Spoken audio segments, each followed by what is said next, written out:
अस्सलाम वालेकुम, welcome back to my channel. This is Sadia Sana. कैसे हैं आप सब?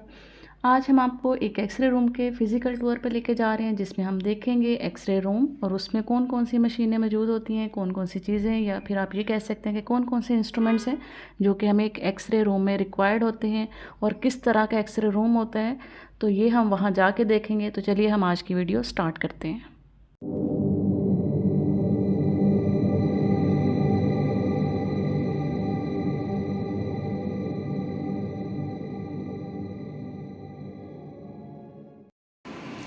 ये एक एक्सरे रूम है जिसके अंदर हमारे पास एक्सरे मशीन है और हमारे पास स्टैंडिंग पक्की है और टेबल पक्की है। हमने इनकी चारों दीवारों को हमने लेड के साथ कवर किया हुआ है और हमारे पास ये एक ऑपरेटिंग कंसोल है जिसके ज़रिए हम उसकी एमए और केवी को एडजस्ट करते हैं।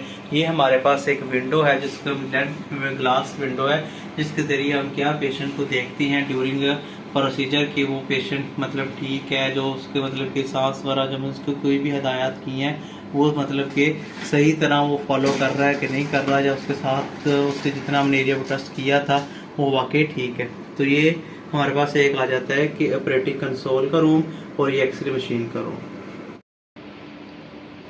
ये हमारे पास एक्सरे मशीन है, उसकी ये एक्सरे ट्यूब है, उसके दो पार्ट्स होते हैं, एक एनोड वाला और एक कैथोड वाला। उसके नीचे हमारे पास ये कॉलीमेटर बटन है और हमारे पास उसकी मतलब विड्थ को और लेंथ को कम ज़्यादा करने के लिए हमारे पास ये दो तरह के रोटेटर लगे हुए हैं। इसको हम कितना कम करना है कितना ज़्यादा करना है, फिर हम इस मशीन को किस एरिया में हम कितना रोटेट कर सकते हैं, कितना इसको कम करना है, हम इसको आगे पीछे कर सकते हैं कि इसको जितने एरिया हमें चाहिए उस तक पहुँचाने के लिए हम इसकी मूवमेंट करवा सकते हैं, आगे की तरफ भी हम इसकी पीछे की तरफ भी हम इसको ऊपर की तरफ भी ले जा सकते हैं, हम इसको नीचे की तरफ भी ले जा सकते हैं। उसके बाद हमारे पास ये कोलिमेशन आ जाती है, हमने कितना एरिया कवर करना है, किस बॉडी पार्ट का करना है। अगर हम एंकल का कर रहे हैं, हम फिंगर का कर रहे हैं, तो हम उसके मुताबिक ही उसको हम एडजस्ट करेंगे कि हम इसका अगर एक फिंगर का एक्सरे करना है तो हम उसको क्या करेंगे कि हम उसको फिंगर तक ही महदूद रखेंगे, उसकी फिंगर ही आए। लेकिन अगर हमने हैंड का करना है तो हम इसकी मतलब कि विड्थ को भी ज्यादा करेंगे, लेंथ को भी ज्यादा करेंगे और हम हैंड को टोटल उसके अंदर कवर कर रहे होंगे। ये हमारे पास आ जाता है कि उसकी रेडिएशन निकलती हैं, उसको हमने कितने एरिया पे फॉल करवाना है। उसके बाद आ जाते हैं हमारे पास डिटेक्टर। अब डिटेक्टर्स में हमारे पास इसमें कैसेट्स आती हैं। ये हमारे पास एक 8-10 की कैसेट आ गई है, ये हमारे पास 10-12 की कैसेट है, ये हमारे पास 14-14 की कैसेट है और ये हमारे पास 14-17 की कैसेट है। अब हमने किस एरिया को या किस बॉडी पार्ट को हमने मतलब जिसका एक्सरे करना है उसके मुताबिक हम इन कैसेट को इस्तेमाल करते हैं। मसलन अगर हमने हैंड का करना तो हम सबसे छोटी वाली कैसेट को इस्तेमाल करेंगे कि जैसे इसके ऊपर सबसे पूरा का हाथ इसके ऊपर आ जाएगा, हम इसको करते हैं। अगर हमने कोई बॉडी पार्ट जैसे स्कल करना है या नी जॉइंट करना है या कोई भी करना है उसके लिए हम 10-12 की यूज कर लेते हैं।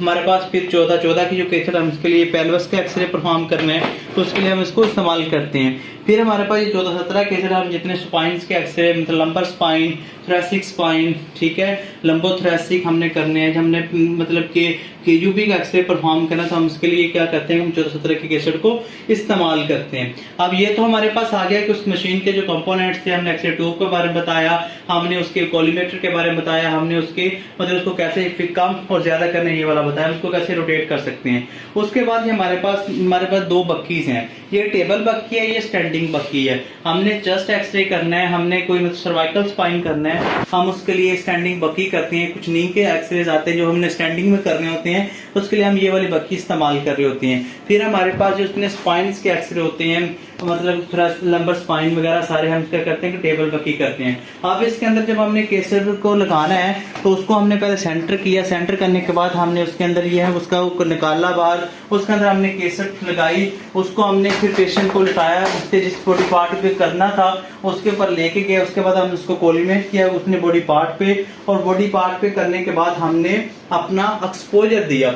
अब हम एक्सपोजर कैसे देते हैं, हम आ जाते हैं ऑपरेटिंग कंसोल वाले रूम में। ऑपरेटिंग कंसोल में हमारे पास आ जाता है एमए और केवी। हमने केवी जब क्या होता है कि हमने एक्सरे की क्वालिटी को कहते हैं हम केवीपी और हम उसकी क्वांटिटी को कहते हैं MAS। मतलब नंबर ऑफ रेडिएशन जो होती हैं वो हमारे पास आ जाती हैं MA में, और नंबर मतलब उसकी कितनी एनर्जी हमने जो नंबर ऑफ जितनी उसकी क्वालिटी है वो हमारी आ जाती है KV के। अब हम MA और सेकंड को जब हम मल्टीप्लाई करते हैं तो हमारे पास बन जाता है MAS।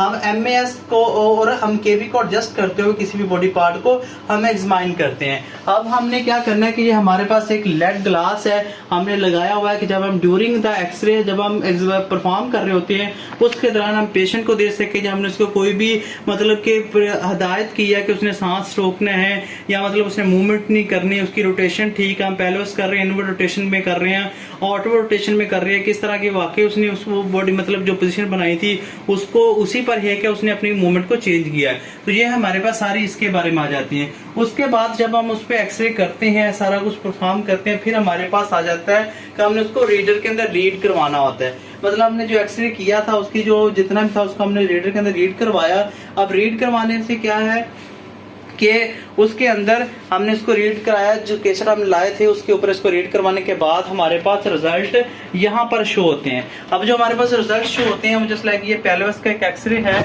हमने किया हुआ, उसके हमने लैंड मार्क्स भी लगाए हैं राइट साइड लेफ्ट साइड, हमने इसके ऊपर मेंशन किया कि ये पेल्विस का एपी व्यू है।